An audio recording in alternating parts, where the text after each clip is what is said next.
This episode is sponsored by Podcorn.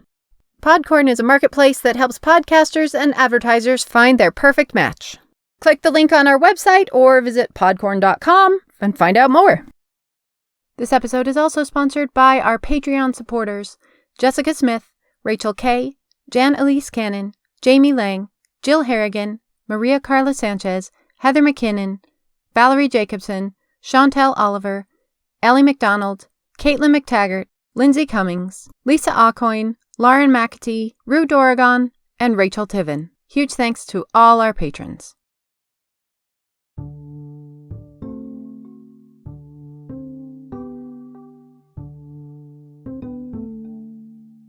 Hi, Katie.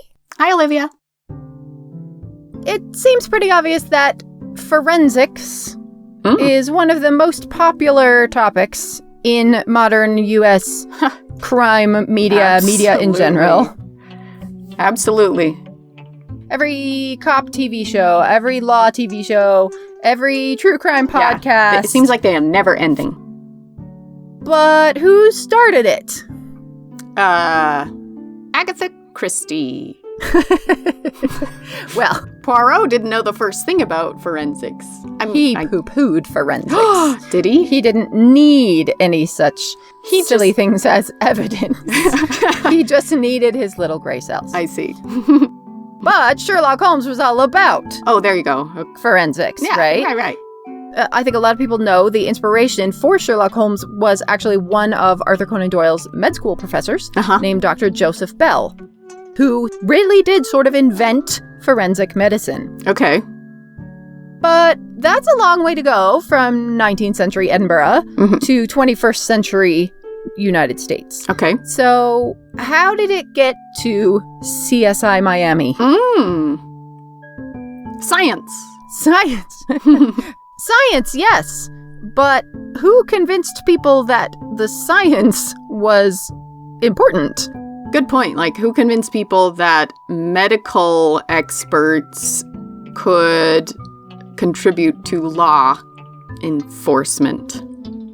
And more specifically, who convinced U.S. law enforcement that this was worth pursuing? I imagine you're going to tell me it's a woman. Yes. Hey! Which is already kind of surprising. Very. Right? Yep.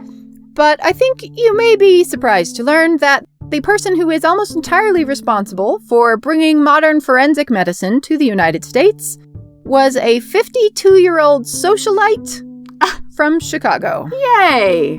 Well, that's delightful. With no medical training of any kind. How? And no involvement in the subject previously before she made this her life's work. Cool. It's incredible. I love it already. And a passionate dedication to justice led her into this work. And her methods for passing on this knowledge and skill set are so unusual and so creative in the literal sense of the word that I immediately knew we had to do an episode on her. Cool. And when I tell you that she used dollhouse rooms to train multiple generations of law enforcement, I think you'll know why she's made my list of my very favorite historical women of all time. Wow, for real? For real.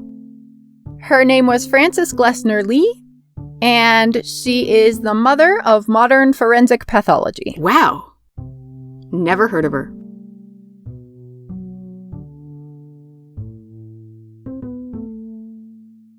I'm Olivia Mickle. And I'm Katie Nelson. And this is What's Her Name? Fascinating women you've never heard of.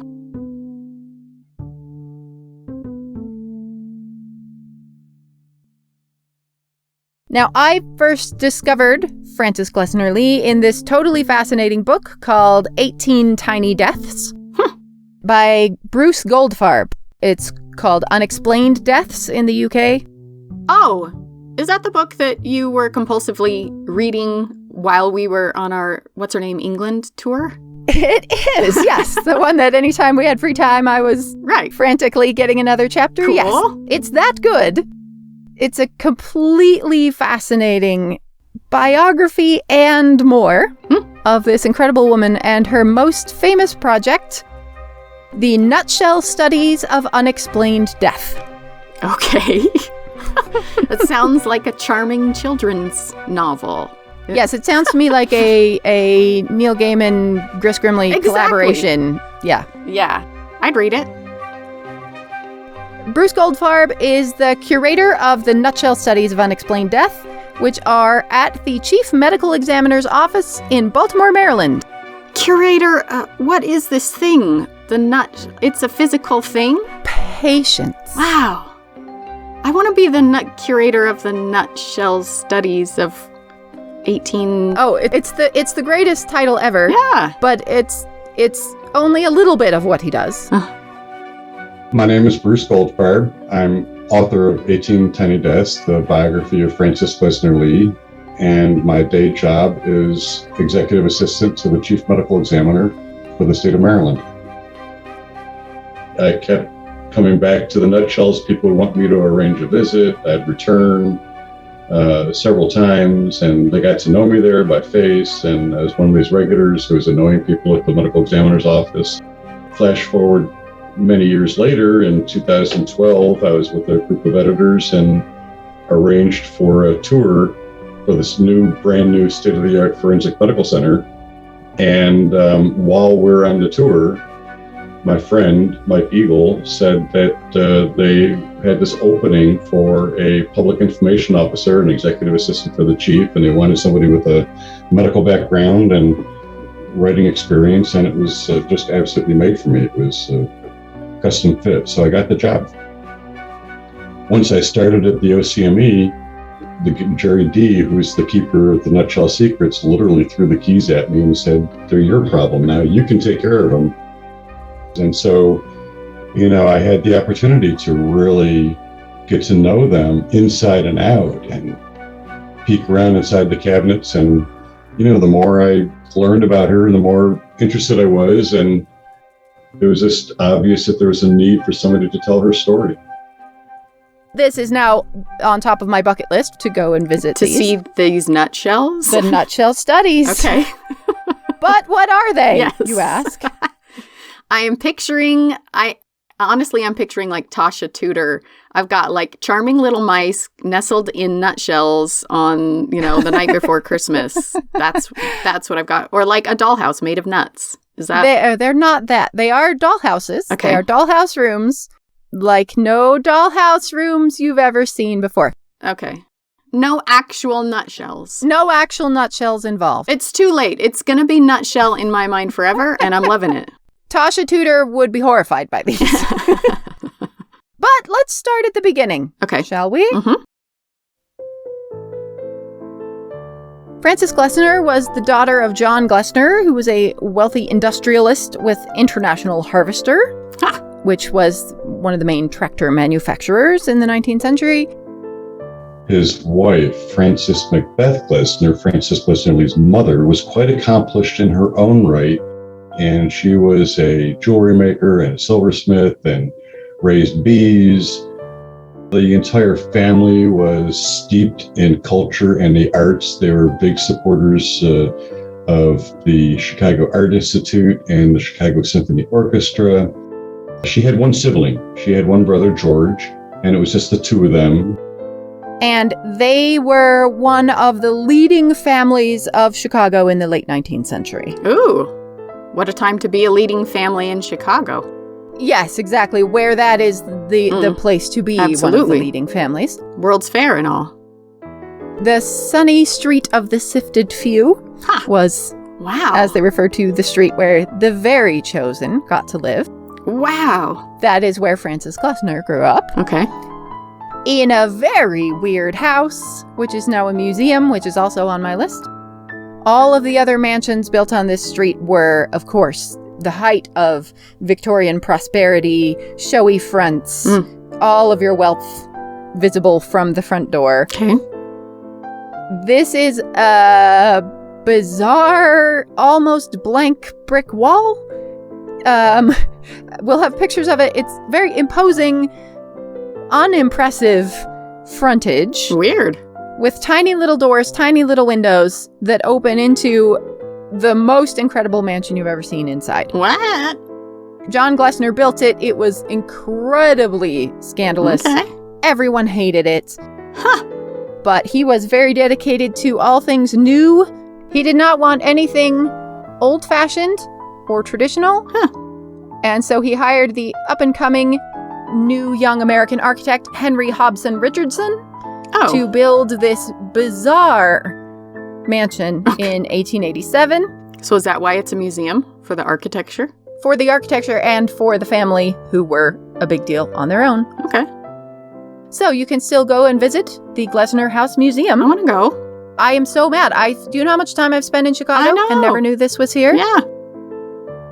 The parents were very dedicated to education for their children at home. So neither Frances nor her brother George ever set foot in a school. Their teachers were brought to them. Of course. They were homeschooled by tutors and trained in the natural sciences and culture and music and the arts and languages, and were given an extraordinary education.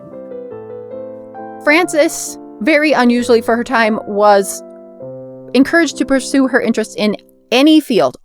Chemistry, languages, music, art. She was fluent in German, French, Latin. She was a gifted needleworker. She is given not just the skills of a leading hostess, the lady skills, but she's encouraged to pursue her interest in science, in history, in anything that she finds interesting.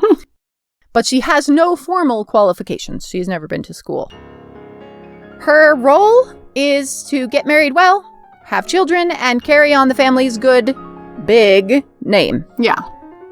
But she was an incredibly talented artist, and you can see from a very young age the talent and the yearning to do something, to make an impact in the world.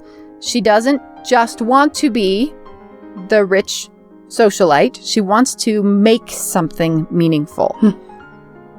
You can also see from a young age the dedication to create totally perfect works of art. Obsessive levels of detail and precision. The amount of time that she is willing to spend on things is bananas. Huh. For example, in 1912, she constructed the entire Chicago Symphony Orchestra in miniature in a scale of 1 inch to 1 foot. 90 pieces. She did each one wearing evening wear and did their instruments, and just this amazing display. She created 90 individual models. Wow. With accurate hair, facial hair, each one individual, recognizable. Wow. She hand-stitched 90 tiny tuxedos. No way. She handmade tiny paper carnations to put in the buttonhole. Oh my gosh. She made the instruments out of wooden candy boxes and anything she could find. The conductor of the actual orchestra hand-wrote a tiny sheet of sheet music for each music stand. No. Of her mother's favorite piece. Amazing. For the scale of this thing, the stage that this model sits on is 8 feet long. This is a massive undertaking. And this was a birthday present. This is also a foreshadowing of things to come. She wanted to do something, and she really wanted a way of expressing the artistic thing, the social value. During World War I, of course, there's lots of philanthropic efforts going on by the wealthy women in Chicago, and she announces that there will be a performance of the Fingertip Theater, fundraiser for the fatherless children of France. They arrive to a tiny stage positioned in a doorway. Bruce Goldfarb reproduces a lot of the program in the book. It is the most amazing thing you've ever read. The first item on the program was the Scourge de Ballet Russe. Incomprehensible word that doesn't exist in real life. Also, Charlotte Russe, champion glacé skater of the world. The program also includes the dazzling flame dancer Luciola and Mademoiselle Salpovska and her Arabian charger Perpetua Mobile. It featured the smallest show on Earth, the Amalgamated and Consolidated Circus Company of Kalamazoo and Oshkosh, with Elmer, the smallest trained pachyderm in captivity. What? And sensational slackwire artist Signor Centrifugo. Okay. And the curtain rises to show Francis's fingers performing in a variety of hand-sewn costumes with handmade sets, performing these incredibly elaborate finger puppet shows, ballets, circuses, high wire acts, apparently incredibly amazing. Not just funny. This isn't just a joke. Yeah. This is real. She is really performing these things that are like moving audiences to tears. Wow. With her fingers. She has hand-sewn hundreds of costumes for her hands. Amazing. It was so delightful. The newspapers absolutely freaked out. And she performed it every day for weeks because it was completely sold out. Wow. She has created this entirely new, hilariously unique art form with clearly hundreds of hours of work going into this. I love it. She could have just thrown a wine and cheese party and raised money, right? Yeah. She could have just done a socialite thing. She wants to make something. You can feel that urge to do something new, to do something meaningful. Mm-hmm. But as she grows into a lovely young woman, she's following that trajectory. She married briefly. It didn't stick. She married an attorney by the name of Blewett Lee. They were married for, 7 years or so. They had 3 children, and they divorced, and she remained unmarried for the rest of her life. That's scandal back then. Is huge scandal, and Frances believed that her family was siding with her husband and sort of blaming her for the failure of the marriage. So she is sort of permanently estranged from her family. They still see one another, but she's never close to her parents again. And she is really very alone and really unhappy. As World War I ends, she moves to Boston and opens a servicemen's home in Boston where all the soldiers returning from the war can stay until they return home or find jobs or decide what they want to do with their lives. Over 1,200 men go through this home while she is in charge of it, doing the first real job of her life at 40 years old. Cool. Now, this is her first taste of, really choosing for herself, making a life for herself. It's also a very important move to Boston, where her son is at Harvard, which will become a central point for the rest of her life. Her family has always been a major donor to Harvard. She also now has become a major donor to Harvard and to other local charities and organizations. Now in Boston, she is near her brother George, and she is spending a lot of time with George and with his best friend, George McGrath, who he had met at college and have been very close friends with ever since. And she finds these conversations completely fascinating, especially his stories in his new work as medical examiner for Suffolk County. Oh. George Burgess McGrath was actually the first pathologist to serve as a medical examiner. He was literally America's first forensic pathologist. The entire U.S. is under a coroner system for investigations of suspicious deaths. What this means, essentially, is that the medical examiner, if there is one, there usually isn't, doesn't get to decide if an autopsy should be performed. And the medical examiner doesn't get to get involved at all until someone else has determined that this death may be supposed to be by violence, is the official term. What that means, or who does the supposing, is never laid out. In reality, what it means is that the coroner, who is an elected or appointed official who usually has absolutely no medical experience whatsoever. Mm-hmm. They have absolutely no idea how to do any sort of investigation, and they are the ones making those decisions. And nobody has any training in what to look for in crime scenes at all.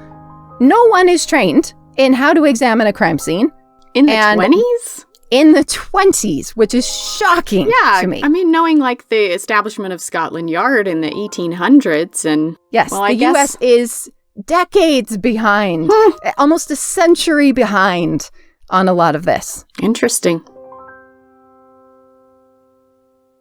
And not just this, there is no way to learn how to do this work. James McGrath actively wants to learn how to be better at crime scene investigation, at what at that point is called legal medicine, doing autopsies to determine cause of death.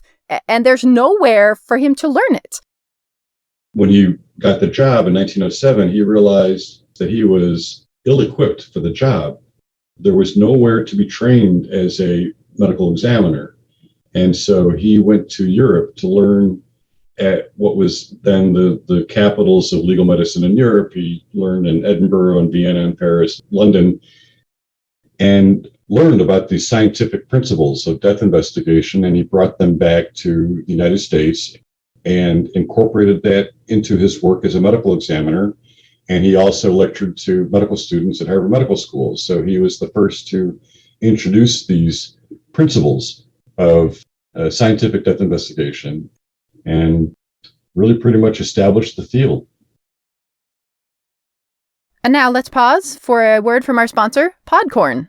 Hey, Olivia, hypothetical situation. Say I wanted to start a podcast about my favorite niche interest, like historical baking.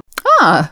Or you want to start a podcast about opera scrapbooks. I should totally do that. Or what if you wanted to start a business shipping your excellent historical cooking straight to people's doors? Let's consider a question that we get a lot. How can I find my people with ads? Right. Because you know they're out there. You know Opera Scrapbook is going to be the next big thing, but you just got to find them. How do you do that? How do you target your ads? Well, and the other question we get is how do you find advertisers that actually match your content that you would actually use? Yeah. Both of those answers are the same answer. Podcorn. Podcorn is a marketplace connecting podcasters to amazing podcast sponsorship opportunities. Podcorn is like the best possible matchmaker, where advertisers and podcasters can go into the same place, list what they're about, what they're looking for. Podcasters can set their own rates, collaborate with brands directly, and you maintain your creative freedom. Click the link on our website or visit podcorn.com and find out more.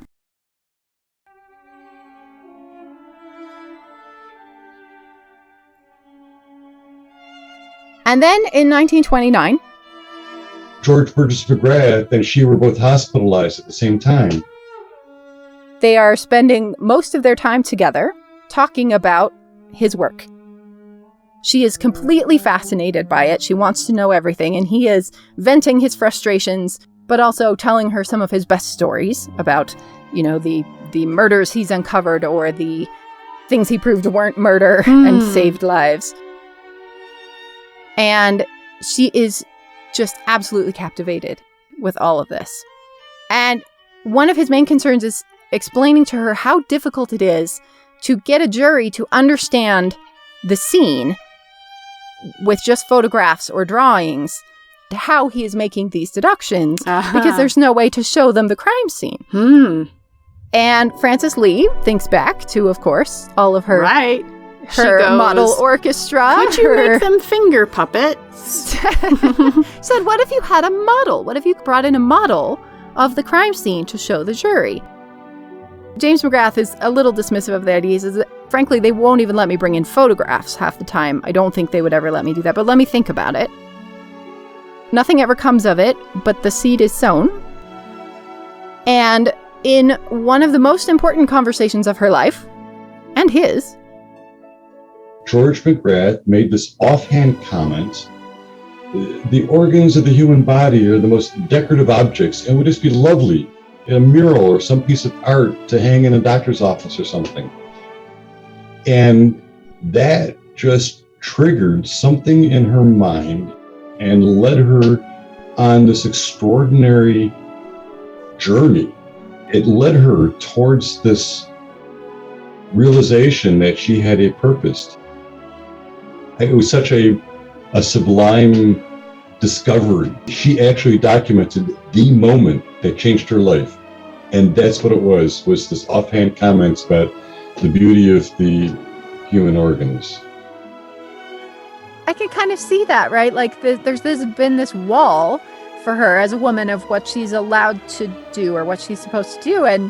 And suddenly when anatomy is art and art is a thing she does, yep. Now the door opens and she is allowed to think about it and start to pay attention to it. And suddenly the rabbit hole opens in front of her and she has the rest of her life, right? To just dive into this entirely new, totally consuming passion that she didn't even have access to before. That's very interesting, and I never had that insight before. I wish we'd had this conversation 3 years ago, because I really, really would have worked that into the book. But the whole idea that the art was that door that led her into it, that's an interesting insight.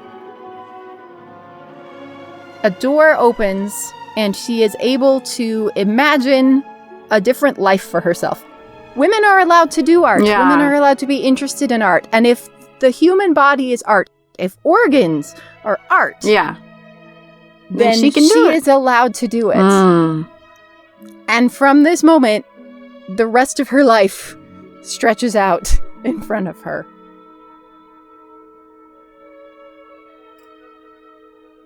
She was interested in how serious these subjects were. I mean, you're really talking about life and death and justice, and these were things that, you know, how different it is from her usual conversations.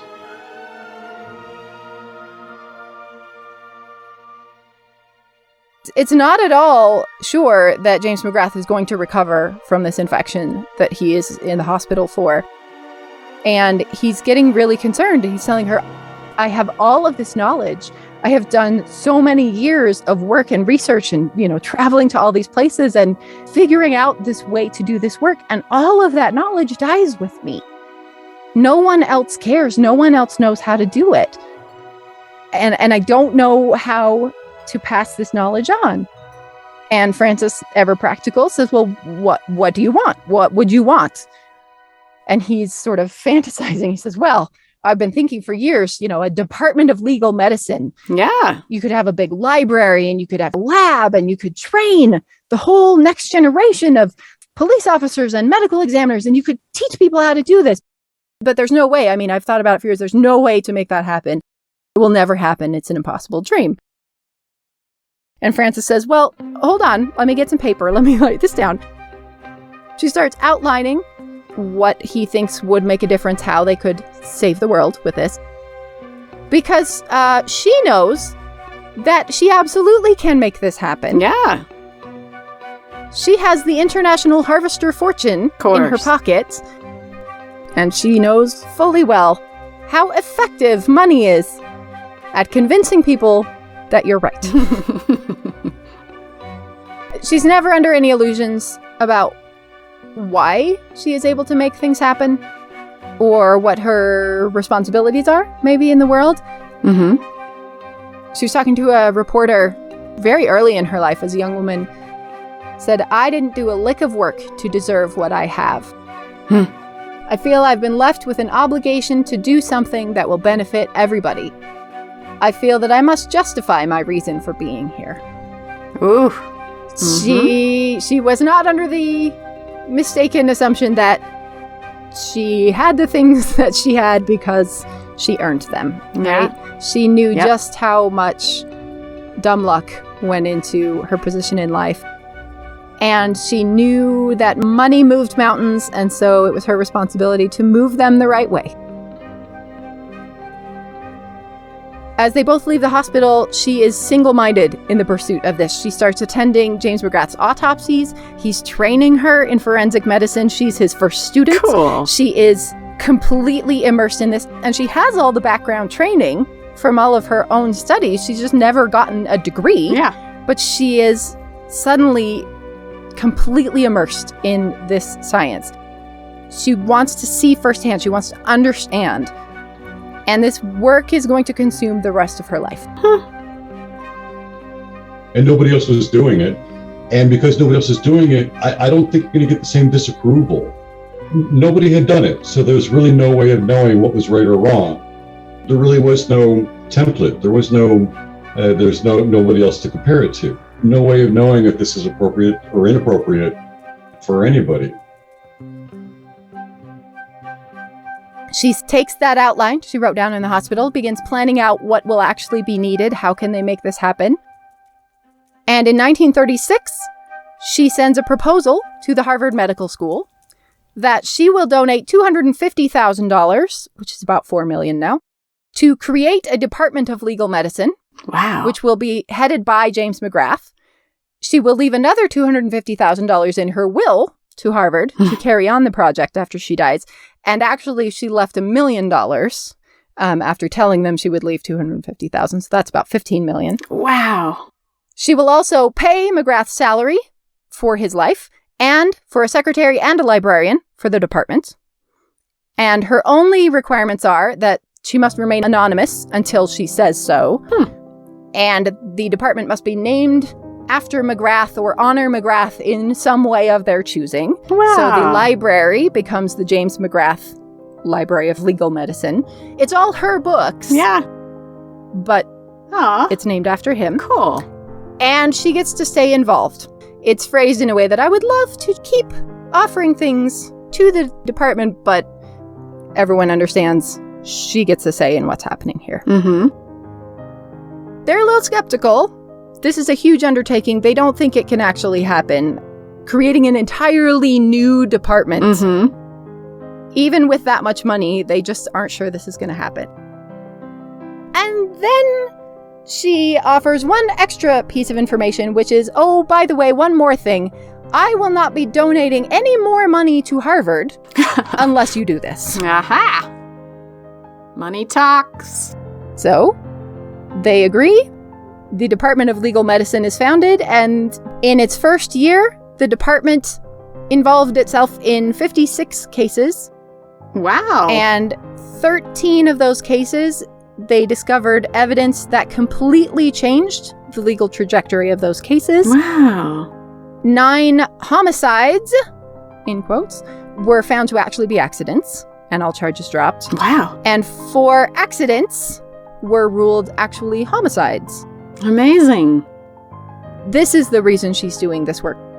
Her goals were to make sure that every person is treated fairly and has a thorough, independent, and scientific death investigation, which had not been done. The coroner system historically had been corrupt, indifferent. The dead had been exploited. It basically comes down to human dignity. And she felt that every person should be respected in a dignified way. She's fascinated with the stories and the bodies and all of this, but at the heart of all of it for her is innocent people are being hanged or electrocuted for murders they did not commit, that no one committed.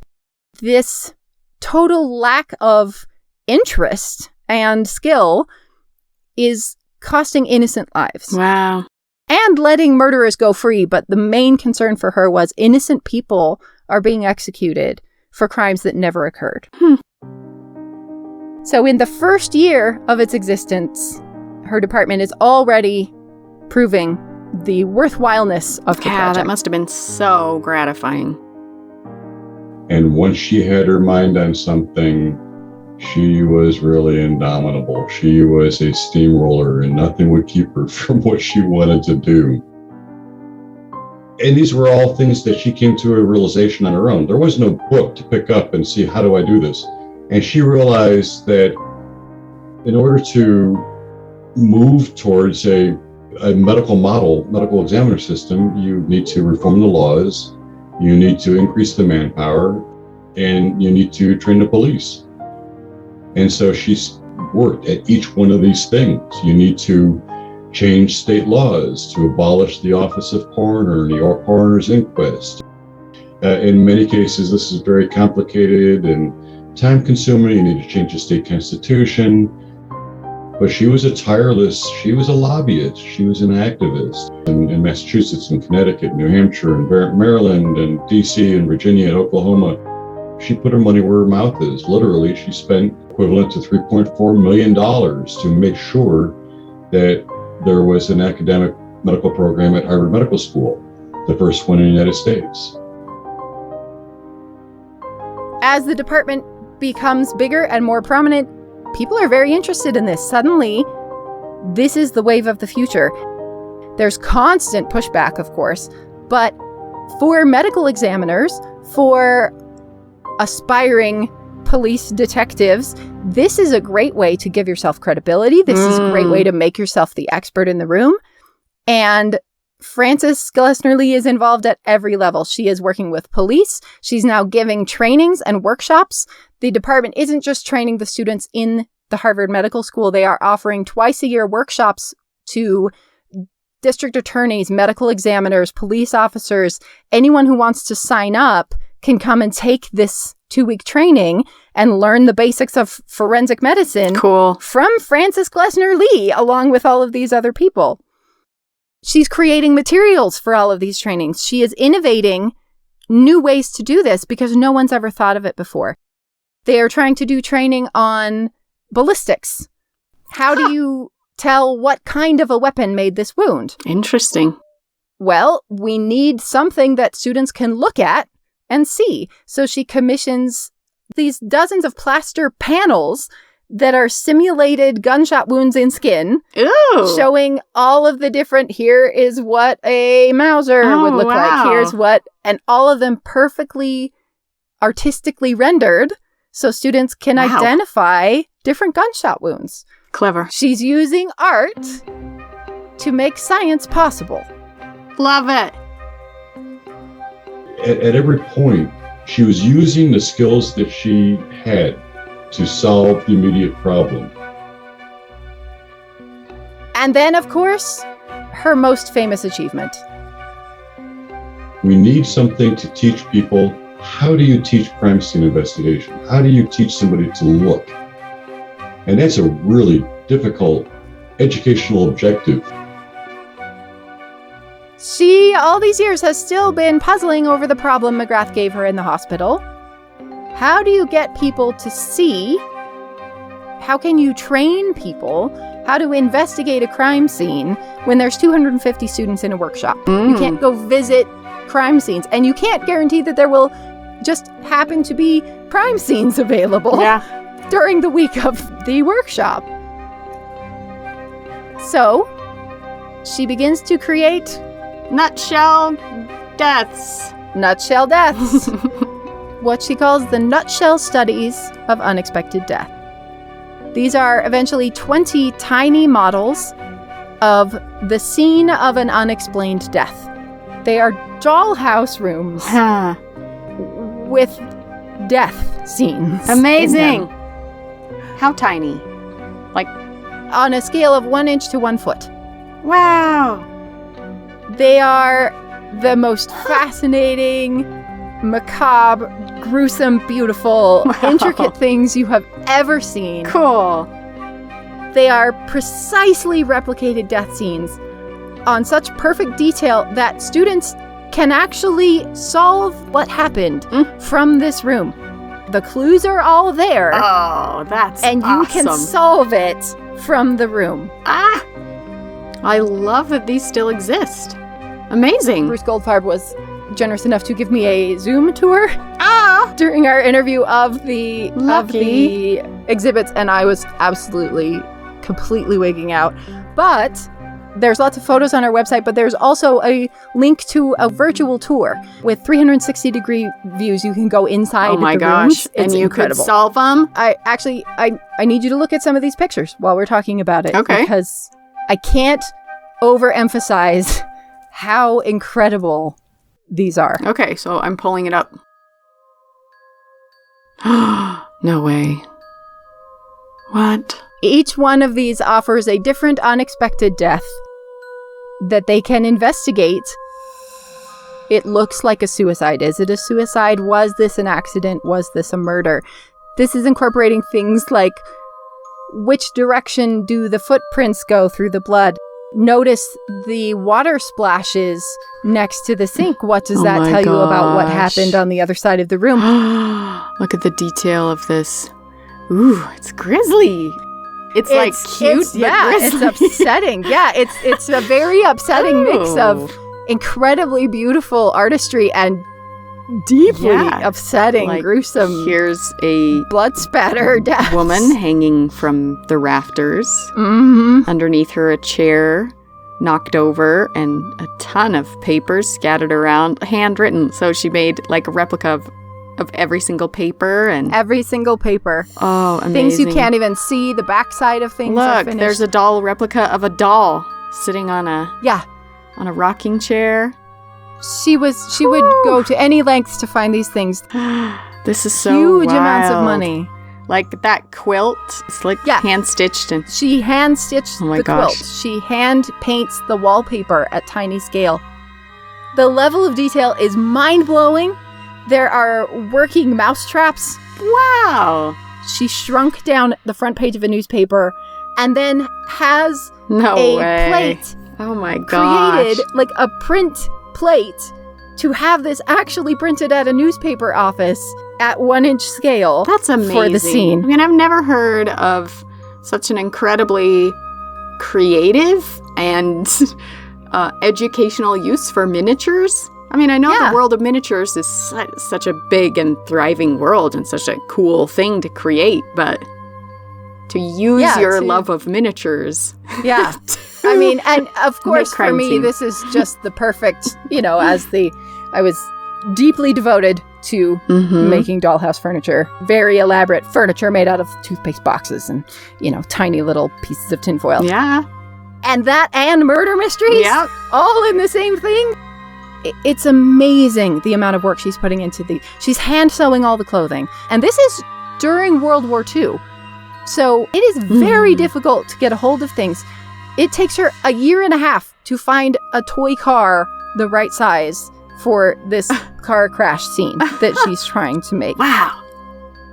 She's spending years on some of these, and she will not settle for anything less than perfection.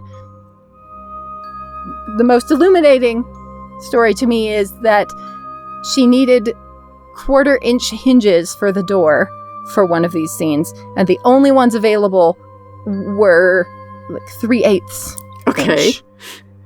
And so she is shaving them down to be the perfect size because she will not tolerate anything less than perfect. Okay. And these are not necessary for the mystery, right? The hinges are not integral to the death. The hand-painted label that she's making for the beer bottle. Wow. These are because it needs to be correct. And so this is her perfectionism, her obsessiveness. But also, she knows her audience. These are hard-boiled cops. These are medical men. These can't be toys. If she's going to be taken seriously with this, they have to be perfect. And so they are. Yeah. And the men totally enter into the spirit of the thing. They absolutely are captivated by these, and they take it totally seriously. Yeah. There's no one laughing at this. Now, something else she's doing with these that might not be immediately obvious to us, and I'm sure was not obvious to the men that were using them. These rooms are not just training you how to investigate crimes. They are shaking your preconceptions of whose crimes are worthy of being investigated. Ooh. These are not elite deaths. Ah. These are low-class, working-class slums There are sex workers. These are people in poverty. Wow, great point. These dead bodies are not people who would have usually had their deaths investigated. Yeah, like I'm looking at a woodsman's cabin here, and it's just this tiny little These are not cases that would have been given any attention or time. Wow. And just by choosing these scenes as the ones to make them spend hours and hours and hours investigating. Yeah. She's shifting the mindset of what this work is for, who this work is for, who is allowed to matter, whose deaths need to be investigated, who needs to be seen as worthy of this attention. Awesome. It's a huge social change that she's doing without ever saying a single word. Wow. She had the skill set. She had these artistic abilities. You know, she had these powers of persuasion. Her whole life had been raised in this sort of social situation where you have all these heterogeneous people of various backgrounds interacting and exchanging ideas. And that was exactly what she applied to the homicide seminars and the whole field. It's basically 1940s virtual reality. They're the closest thing you can get to actually visiting the scene. And they are used to train generations of police officers, medical examiners, everyone interested in learning this skill. The entire department will use these, but other people will fly in from all over the country to be trained on these nutshell studies. Like for how long? For decades, for generations. Wow. In fact, the reason that these are housed at the Maryland Medical Examiner's Office and not in an art museum somewhere is because they are still used to train investigators to this day. I was just wondering why they're not in the Smithsonian or something. Yeah. They travel, and you'll see them in traveling exhibits occasionally, but they're still used because they are still one of the most effective ways to train people to do this work. Wow. I love it. Her skills and her passion have finally translated into the ultimate unique expression of her art and her beliefs. Yeah. Her miniatures will save lives. I love it. Oh my gosh, that's amazing. So she created 20 of these in her lifetime. 2 have since been destroyed by water damage, flood. 18 are still at the medical examiner's office. You can still go see them. Wow. They are getting a lot more attention these days. People are starting to interact with Frances Glessner Lee's vision in new and interesting ways. The University of Wisconsin Parkside has created a full-size version of 2 of Lee's models. Ooh, okay, They've taken the model and made a stage set, essentially. And there are photos on our website of Bruce Goldfarb sitting in the room that he is the curator of. That's wild. It messes with my brain. I don't know. It's doing something super meta that I can't identify yet. Yeah. And it really cool freaks my brain out in a very exciting way. It's amazing. They are now recreating another one this year. They broke down the dark bathroom. I begged them to keep it, and they couldn't. This one they're keeping. And they're already planning what to do next year. They're going to do another diorama. Their goal is to create a collection of life-size dioramas of the nutshell studies. Someone needs to write a play of the murders of the scene in that room. Yep. Art imitates life, imitates art, imitates life, imitates art.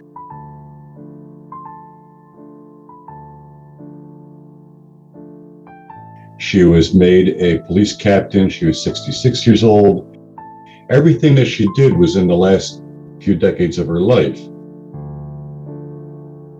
Most of this work is done in a room in her home in the mountains of New Hampshire. This is a family estate where she's lived mostly after her divorce. She lives here. It's called The Rocks. It starts as a summer cottage and becomes eventually a 20-building estate.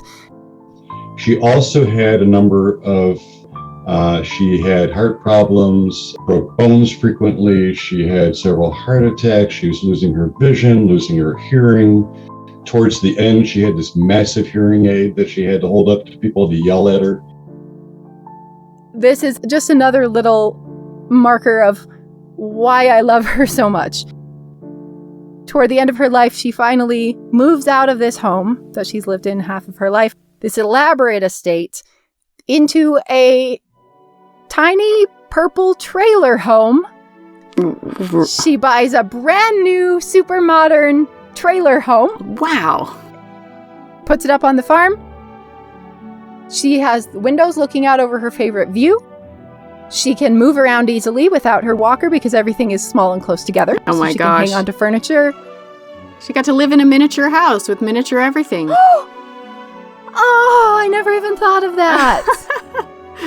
She just She downsized. moved into a miniature. Yeah. Oh. Everything she needs, but tiny version. And she lives in this little purple trailer. Well, and I love that that's it's purple delightful. Yeah. for the last years of her life. Wow. This multi-millionaire, one of the richest women in America, lives in a purple trailer What home. a lady. Wow.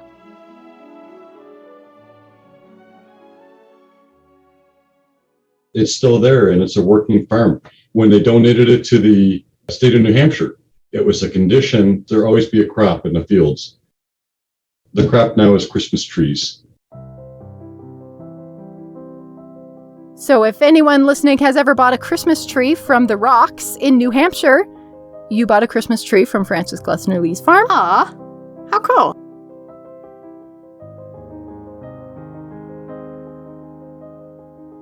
She died in 1962 of cancer. She was on the official staff of Harvard until she died. Her work changes the legal and medical fields of the United States forever. Wow. It brings who knows how many murderers to justice. It saves untold lives. It gives us an entirely new subgenre of television. It's hard to think of somebody who made a bigger influence in the world. Amazing. So she got her wish. I keep thinking about how you can speak truth to power, but she made a dollhouse to power. Yeah. She crafted to power. Yeah. I love her. She's in my dinner party list. Oh yeah, you guys are kindred spirits for sure. I am immensely tempted to make a murder dollhouse. Do it. Do it. She's incredible. She's such an incredible woman. The book is fantastic. This is, 1% of the stuff that we could talk about her, about James McGrath, about the entire field. It is a really fascinating book. I really highly recommend.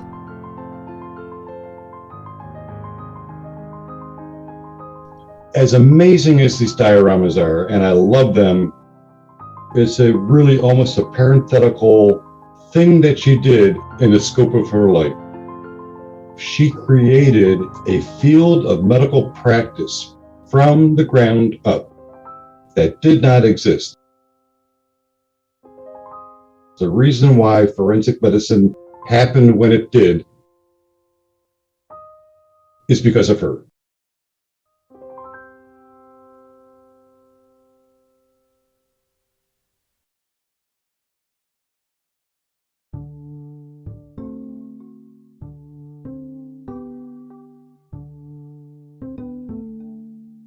Huge thanks to our guest, Bruce Goldfarb. On our website at What'sHerNamePodcast.com, you'll find links to the virtual tour of the Nutshell Studies, lots of photos, links, resources, links to Bruce Goldfarb's website and his book, and lots more. Music for this episode was provided by Brian Bolger, Kevin MacLeod, Audionautics, Esther Abrami, Amanda Setlick-Wilson, and the MIT Symphony Orchestra. You can also follow us on Instagram, Twitter, and Facebook, where we post lots of photos each week. If you enjoyed this episode, please leave us a review wherever you listen to your podcasts. It really does make a huge difference in helping us find new listeners. Our theme song was composed and performed by Daniel Foster Smith. What's Her Name is produced by Olivia Mickle and Katie Nelson, and this episode was edited by Olivia Mickle.